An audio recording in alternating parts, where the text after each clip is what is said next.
Думаю, последнее, что приходит в голову большинству людей при слове «Таджикистан», это образ коллекционного антикварного автомобиля. Скорее «Газель» или «Копейка Жигули», не в обиду будет сказано. Но не создавайте себе стереотипы. Они на то и созданы, чтобы их ломать. В республике много настоящих ценителей, фанатов ретро-автомобилей. В поисках какого-нибудь грузовика военного времени или Кадиллака, выпущенного ограниченным тиражом в 50-х, они ездят по дальним весям и кишлакам. И, как ни удивительно, находят именно там, в глухих таджикских кишлаках, а не на выставке где-нибудь в Монте-Карло. Не все вещи с годами дешевеют. На этом поле таджикские коллекционеры выставили старые автомобили. Они имеют свою цену, историю и личную характеристику. Это первая такая выставка для Таджикистана. Выставку «Авторетро Душанбе» приурочили ко дню рождения столицы. Местные коллекционеры выставили 80 автомобилей 1931-1970 годов выпуска. 20 лет тому назад. Самого старого железного коня пригнал Рахимджон Назаров из города Вахдат. Старые коллекционные машины – главная страсть братьев Назаровых. Здесь они представили 10 ретромобилей, а всего их в семье 25. Временно я мотор чему дагимча. «Опель Адмирал» – старейший и самый дорогой автомобиль в стране. Особая гордость Назаровых. На сборку и ремонт Рахимджон потратил почти 20 лет жизни. Но какие-то запчасти не может найти до сих пор. Для «Опель Адмирал» найти запчасти очень сложно. Какие-то мы приобретали за рубежом, некоторые переделывали сами. Сборка таких автомобилей – очень тяжелая работа, требующая терпения. Сейчас осталось немного доделать. Как все закончим, тогда подарим городу. Абдушукур Динаев никому не собирается дарить свой боевой автомобиль, не думает и о продаже, хотя ему постоянно предлагают хорошую цену. Это бронированный автомобиль. На нем в советское время ездили только первые лица республики. Советский лимузин – так называет свой автомобиль Абдушукур. Когда он его покупал, у него не было ни мотора, ни карбюратора, ни кардана. Коллекционер собирал каждую гаечку по всему бывшему Союзу и сделал все собственными руками. Лимузин по всем меркам раритетный. Эту марку выпустили в 30-х годах в количестве всего 12 штук.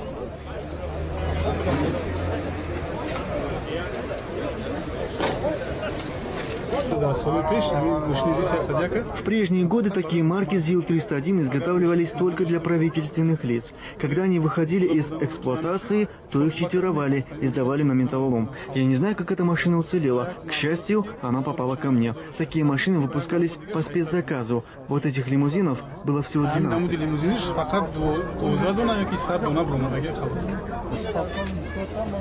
Выставка коллекционных автомобилей стала неожиданным подарком для неизбалованных душанбинцев. Видя такой интерес, власти города предложили клубу ретроавтомобилистов помещение для их драгоценных антикварных экземпляров. Антикварными автомобилями в Таджикистане владеют и министры, и простые смертные. Это особая национальная любовь. Попавшие на выставку, иностранные экспаты не скрывали удивления, что в такой небогатой стране есть такие авто и такое сообщество коллекционеров-фанатиков.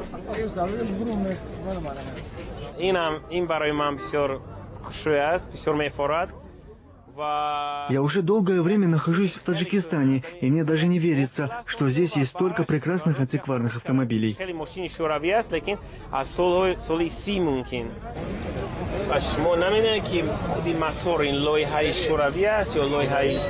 Англичанин Дэвид Харпер в Душанбе впервые увидел модель старой европейской машины. Это знаменитый «Опель», который делали на заказ для первых лиц государств.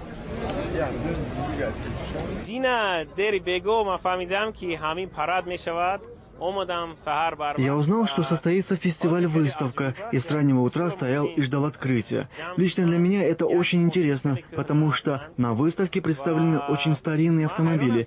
Я, честно говоря, удивлен, что такие машины попали в Душанбе, и как они хорошо сохранились. Некоторые из них так шикарно отремонтированы, что, глядя на них, вспоминаешь былые времена.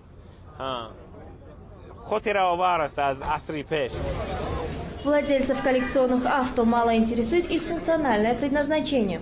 В данном случае машина как раз роскошь. Для них важнее возраст и история. Автомобиль Рустамбека Рауфова привлек всеобщее внимание именно своей историей. Вездеход ГАЗ-67Б – военная машина. В годы Великой Отечественной войны на ней ездили генералы армии и в силу технических характеристик разведчики. Такой больше ни у кого нет, говорит хозяин. Этот автомобиль 1941 года производства. Я купил его у русского мужчины, дяди Саши из Шахритутского района. Машина была в ветхом состоянии. Я покрасил ее в заводской цвет, а запчасти купил за границей. На ремонт ушло 3 года. Над ним 1 год и 6 месяцев работали 3 мастера, а потом еще 3 мастера около 1 года и 8 месяцев.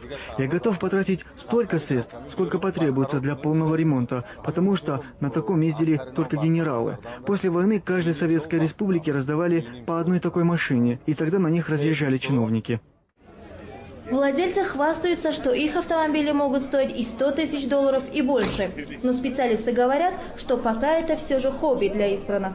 Вот и на первой выставке «Авторетро Душанбе» ни одной сделки не заключили. Люди предпочитали фотографироваться на фоне красивых машин и заглянуть внутрь. Но вот про цены никто не спрашивал.